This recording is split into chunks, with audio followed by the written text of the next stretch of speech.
ISKCON is selling all its cows to the butchers. जितने उन्होंने कसाईयों को बेचा शायद ही किसी और ने बेचा।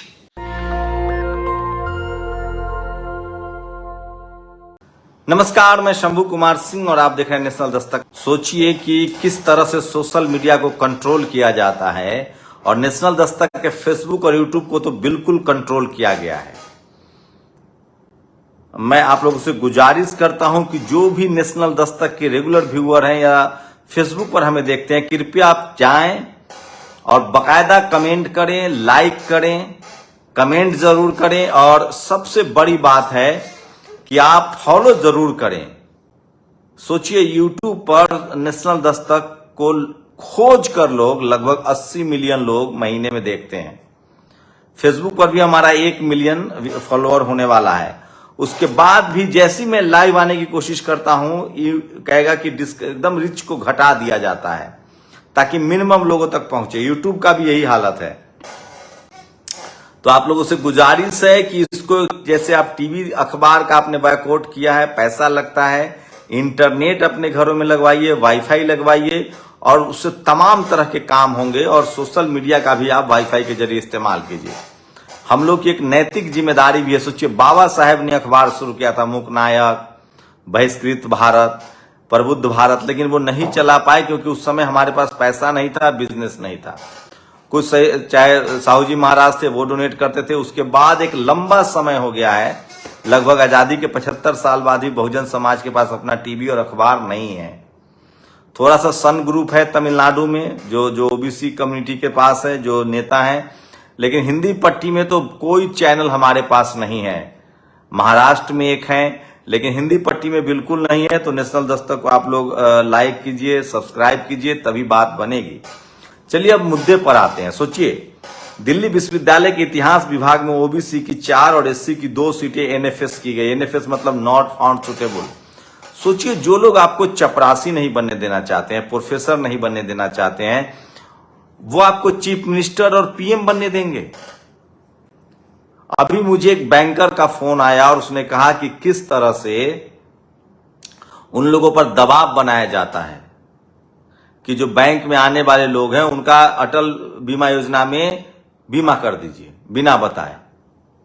तमाम तरह की चीजें, खुराफात चलती रहती। सोचिए, जेएनयू के सोशल साइंस के प्रोफेसर हैं, प्रोफेसर विवेक कुमार, उन्होंने 80-82 कॉलेज है दिल्ली यूनिवर्सिटी में, एक भी कॉलेज में एससी और एसटी के प्रिंसिपल नहीं है।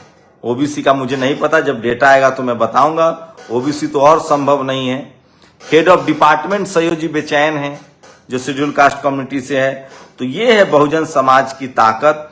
मैं बहुजन समाज के लोगों से अपील करता हूं कि आप लोग कुछ मत कीजिए, आप लोग कुछ मत कीजिए। सिर्फ आप लोग पता कीजिए कि आप जिस थाने में, जो आपका थाना है, वहां जो पुलिस अधिकारी कौन है, जो वहां का सबसे बड़ा अधिकारी है वो कौन है, एसपी कौन है, डीएम कौन है, आपके यहां जो लोअर कोर्ट है वहां जज कौन है, हाई कोर्ट में जज कौन है, और लिखिए, सिर्फ डिटेल दीजिए। आप उनका पूरा नाम लिखिए, उसी से पूरा आंदोलन खड़ा हो जाएगा। आपको पता चलेगा कि इस देश के 90% लोगों के हिस्से में कुछ नहीं है। सोचिए, मैं क्रिकेट टीम की एक बात कह रहा हूं, अब तक राजपूत समाज के अजय जडेजा के बाद कोई खिलाड़ी नहीं आ रहा है। एक बिहार से भूमिहार समाज का खिलाड़ी आया है। बस ये स्थिति है और हर जगह यही स्थिति है। अब जाकर टीम में रविंद्र जडेजा है, अजय जडेजा थे, बस यही 1-2 लोग आते हैं, बाकी लोग कौन भरे रहते हैं। तो आप कुछ मत कीजिए। आपके थाने में थाना पाले का नाम क्या है, आपके जिले में एसपी कौन है, डीएम कौन है, आपके स्कूल में टीचर किस कम्युनिटी के ज्यादा है। ये मैं इसलिए कह रहा हूं कि इसीलिए जाति जनगणना नहीं होने दिया जा रहा है, इसलिए जाति जनगणना नहीं कराने दिया जा रहा है। और सोचिए कितनी बेईमानी है। सुप्रीम कोर्ट, हाई कोर्ट में जब आरक्षण का मामला जाता है तो कहते हैं कि भैया डेटा दीजिए, आंकड़ा दीजिए, फैक्ट दीजिए। वैसे इकोनॉमिक वीकर सेक्शन पर कोई फैक्ट नहीं मांगा गया। जब ये सोचिए, आज भी कांग्रेस इतना ओबीसी आरक्षण की बात करती है, अभी भी 3 राज्यों में चुनाव है, राजस्थान, मध्य प्रदेश, छत्तीसगढ़ में 27% रिजर्वेशन नहीं है। कांग्रेसी पता नहीं उनके दिमाग में क्या भरा हुआ है। अरे आप में है हिम्मत, आप जाति जनगणना के पक्षधर हैं, 27% ओबीसी को रिजर्वेशन देना चाहते, तो किसने रोक रखा है? झारखंड में, छत्तीसगढ़ में, राजस्थान में कीजिए ना 27%, तीनों राज्य में चुनाव है। मध्य प्रदेश में तो मान लीजिए बीजेपी की सरकार है, सोचिए 27% रिजर्वेशन भी ओबीसी को नहीं मिल रहा है। आप सोच सकते हैं इस देश के एससी एसटी ओबीसी के साथ क्या हालत है, आप अंदाजा नहीं लगा सकते हैं। आपके हिस्से में लाचारी, बेबसी, गरीबी, मजदूर है, या फिर आप और जो लोग भी मेहनत से, रिजर्वेशन की सहायता से मेहनत करके सिस्टम में पहुंच गए हैं, उनसे पूछिए कि कैसे रोज उनको प्रताड़ित किया जाता है। राजेंद्र प्रसाद सिंह कहते हैं कि एससी एसटी ओबीसी के लिए नौकरी पा लेना आसान है आरक्षण से, लेकिन सम्मानजनक तरीके से नौकरी पूरा करना बहुत ही मुश्किल है। और अब बात सनातन की। वैसे बुद्ध ने कहा था सनातन मतलब होता है सूर्य, चंद्रमा, पानी, धरती, आकाश, जो सत्य है, एब्सोल्यूट ट्रूथ है, जो शाश्वत सत्य है। लेकिन अब उसको लोगों ने धर्म से जोड़ दिया है। पहले वो वैदिक धर्म थे, फिर वो ब्राह्मण धर्म से हुए, फिर वो हिंदू हुए, अब सनातन हुए हैं। मैं नहीं कह रहा हूं, मेनका गांधी हैं, संजय गांधी की पत्नी, बीजेपी की कैबिनेट मिनिस्टर, उनका एक बाइट वायरल हो रहा है, सुनिए। सबसे बड़े जो यहाँ देश के धोखेबाज है वो है इस्कॉन। वो रखते हैं गौशाले और सरकार से दुनिया भर के उनको फायदा मिलता है गौशाले चलाने के लिए, बड़े बड़े जमीनें मिलते हैं, सब कुछ। मैं अभी उनके आनंद गौशाला में गई, एक भी सूखी गाय नहीं, पूरे के पूरे डेयरी है, एक भी बछड़ा नहीं है। इसका मतलब सब बेचे गए। ISKCON is selling all its cows to the butchers। जितना ये करते हैं और कोई नहीं करता। और ये वाले तो हैं जो सड़क पर जाकर के हरे राम हरे कृष्णा करते हैं, हाँ, और कहते हैं दूध दूध दूध दूध पर पूरी जीवन है। जितने उन्होंने कसाईयों को बेचा है, शायद ही किसी और ने बेचा। तो अगर ये कर सकते हैं तो बाकियों का क्या? सुना आपने? सबसे बड़ी ये मैं फिर कह रहा हूं, जो गाय के नाम पर राजनीति करता है वो गाय का दुश्मन है। उसने गाय पालने वालों को बदनाम कर दिया, और जो गाय पालक थे, जो गाय से जिनका जीवन चलता था, जो गाय की सेवा करते थे, गाय पालते थे, उन लोगों ने गाय पाला, और गाय इनको वोट भी देता है। और ये राजनीति मैं नहीं कह रहा हूं, ये मेनका गांधी कह रही हैं, जो वन्य जीव के बड़े संरक्षक हैं और जो इस तरह के काम करती हैं। सोचिए, तो ये स्थिति है। और मैं इसीलिए कह रहा हूं एससी एसटी ओबीसी को कि भूल कर भी जातिवादी और सांप्रदायिक दंगे में शामिल नहीं होना।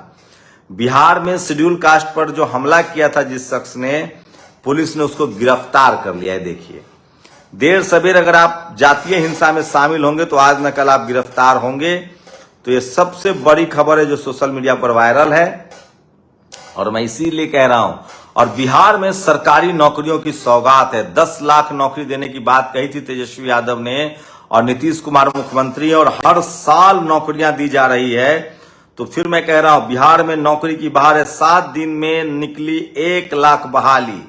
तो सोचिए कि आपको नौकरी चाहिए या आपको क्या चाहिए, सबको तय करना है। और बिहार में लगातार वैकेंसी निकल रही है, नौकरियां निकल रही है, जो सोशल मीडिया पर वायरल हो रही है। और सोचिए, उसके बाद भी इस देश की मनुवादी मीडिया जो है वो उनको कहते हैं कि ये लोग जंगल राज चला रहे हैं।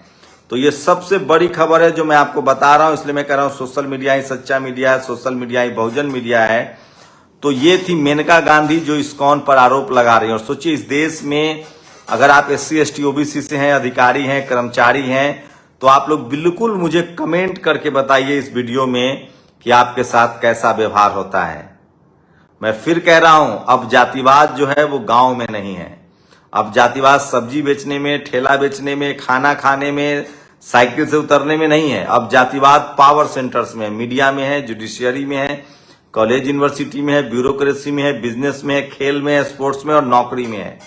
जहां से पैसा, शोहरत, नाम और सम्मान आएगा, वहां जातिवाद के नाम पर अब अत्याचार चल रहा है। कहने का मतलब कि अब जातिवाद का शिकार कोई गरीब एससी एसटी ओबीसी किसान नहीं होगा। अब जातिवाद का शिकार पढ़ा लिखा बहुजन समाज होगा, जो स्कूल कॉलेज में है, जैसे डॉक्टर रितु, दिल्ली यूनिवर्सिटी की professor, assistant professor doctor Ritu किस तरह से बदनाम की जा रही है, सोचिए। और मैं इसीलिए कह रहा हूं कि कल उनको लेकर एक बड़ा प्रोटेस्ट है। आप लोग जाइए, उसमें शामिल होइए। बहुजन समाज को उनके साथ खड़ा होना चाहिए, क्योंकि रोहित वेमुला के साथ हम लोग नहीं खड़ा हुए तो हम लोग उनको गंवा चुके हैं। और अब बात एक बहुजन नेता की, आर.एस. परवीन तेलंगाना में बीएसपी के प्रदेश अध्यक्ष हैं। 365 दिन ऐसे होती है राजनीति। దట్టమైన అటవీ ప్రాంతం మరి చిత్తామ గ్రామం మేము ఇప్పుడు కేతిని నుండి దీమ్దా పోయి దీమ్దా నుండి మరి గూడెం పోతున్నాం। तो ये आर.एस. परवीन है। पिछले 3 साल से तो मैं इनको जानता हूं, शायद ही किसी दिन घर पर रहते हैं। रोज इसी तरह से ये सड़कों पर निकलते हैं और बीएसपी ने इनको सीएम कैंडिडेट घोषित किया है। तेलंगाना में शानदार काम कर रहे हैं। एससी एसटी ओबीसी के नेता जब तक इस तरह सड़कों की खाक छानेंगे नहीं, तब तक बहुजन सत्ता में तो नहीं आ सकते हैं। आप लोग अपनी प्रतिक्रिया जरूर दीजिए। शुक्रिया। नेशनल दस्तक की आपसे गुजारिश है कि अगर इसको बचाना चाहते हैं तो नेशनल दस्तक को सब्सक्राइब करने के लिए रेड कलर के सब्सक्राइब बटन को दबाएं, फिर बेल आइकन की घंटी दबाएं। नेशनल दस्तक को बचाने के लिए बहुत जरूरी है कि हर खबर को शेयर करें, लाइक करें, कमेंट जरूर करें।